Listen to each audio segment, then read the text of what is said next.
Hey everybody, this is my 55-gallon Gourami tank, and I just got finished a water change. I came in and just basically did the water change without really even stopping to look at the tank or anything really. So we're all going to have a look at the tank together. I did what I think of as a simple basic water change. I drained some water. I wiped the glass down a little bit while I was in there, cut some plants back, and a few little superficial odds and ends like that. But I did not dig into the filter. I didn't get into gravel vacuuming or anything like that, although I will say I never really gravel vac in this tank. But now that we're done, we're going to go around the tank and have a look at everybody and see how everyone's doing. It's actually kind of interesting watching all of those little dwarf species of gouramis up at the top of the tank. It seems like they're all chasing my little female guppy around. So we will get to my Moonlight Gourami here in just a moment, because this is kind of interesting watching all these little gourami swim around. So the one in front is the male of the honey gourami, and then the second one that you just saw go by was actually the chocolate gourami, and then the third one was the female of the honey gouramis, and then of course the other fish is the female guppy. So she's over here. There they are again, all three of them back in the corner. So that's interesting. I have not noticed the three of them swimming around like that together. Here they come again. So that's the female in front, the male is the brightly colored one following her, and then the dark brown one is a completely different species altogether and is my chocolate gourami.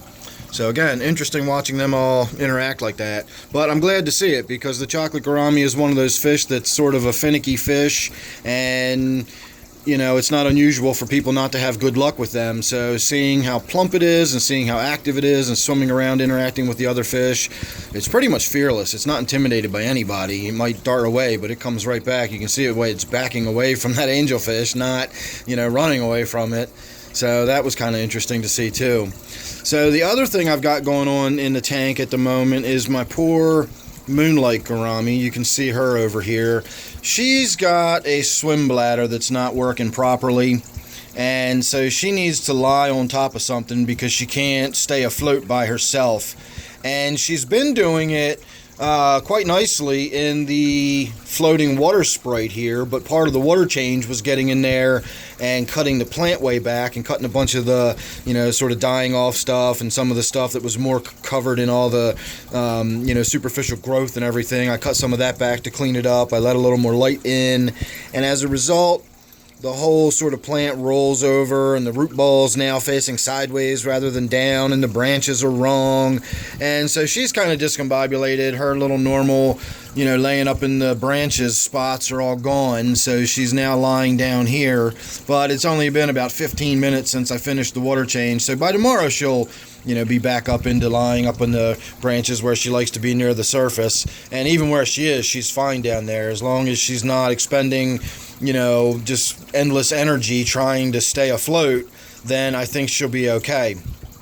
Now the other thing I've noticed in this tank, and I've had a few people mention it, is how thin this gourami is. I'm not sure why. I've kept an eye on her. She does get bullied. I'm guessing this is a she. It might be, actually this might be a male, and then it might be two males. And then you can see the nice big one in the back there. Definitely is the dominant one.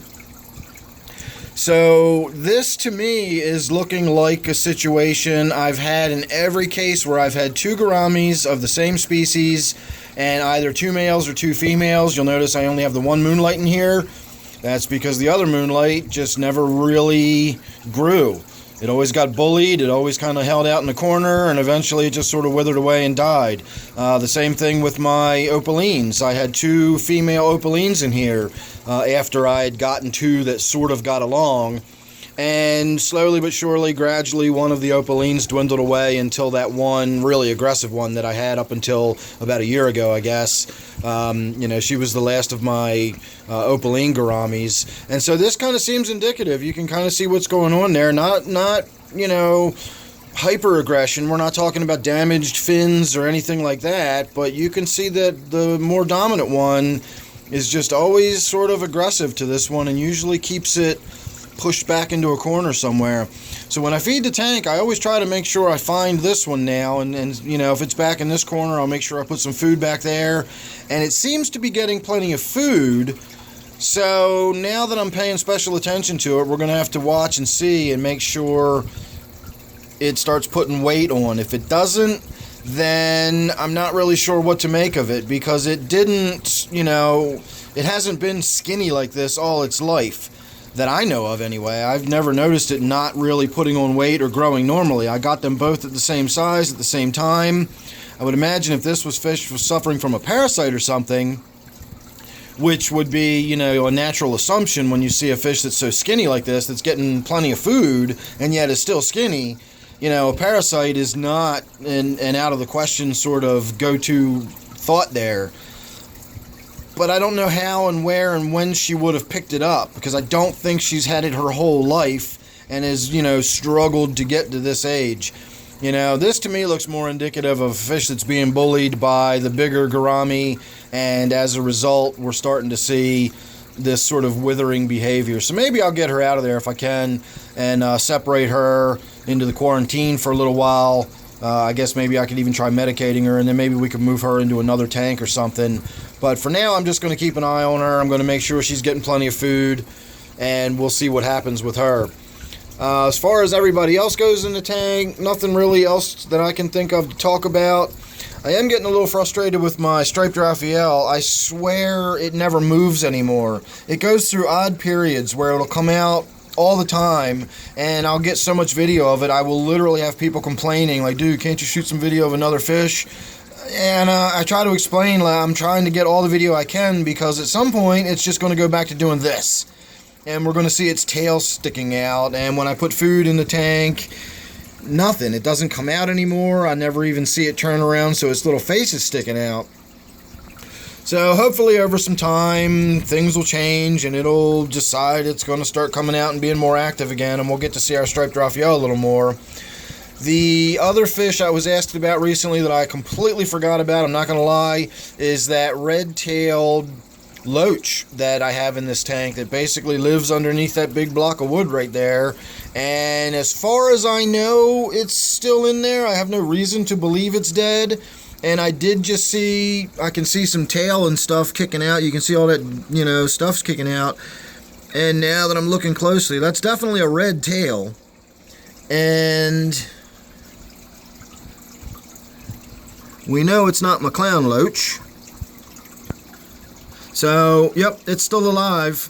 That little red tail we just saw sticking out there was my red-tailed loach.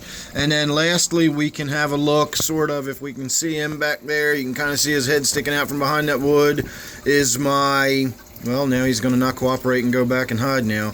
That is my whiptail catfish, or Farlowella species. It is a royal Farlowella.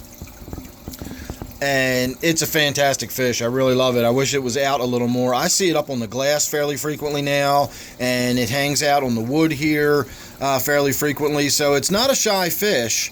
And the only issue I'm having with it is it should have really, really long caudal filaments. So that, you know, the whiptail, it should have those really, really long you know, filaments coming off of its tail, and it doesn't. So somebody in there is nipping on its tail, and I don't know who it is. It could be the guppy, it could be the gouramis, it could be a lot of the fish in there that are nipping on its little tail filaments, its little caudal filaments there. So not really sure what's going on with that, but otherwise it does not seem like it's being bothered. Its tail fin's not being nipped down further and further and further. It just seems like the caudal filaments have been nipped off, and it's kind of left with sort of a stubby little whiptail and not its full glory.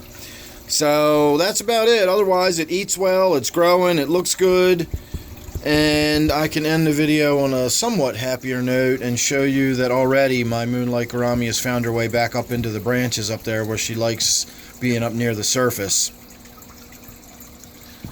So there you go, everybody. There's an update on my 55-gallon Gourami tank. Make sure you're subscribed. I've been tinkering with my garden tank area, so I've got some stuff to update you on that over the next day or two.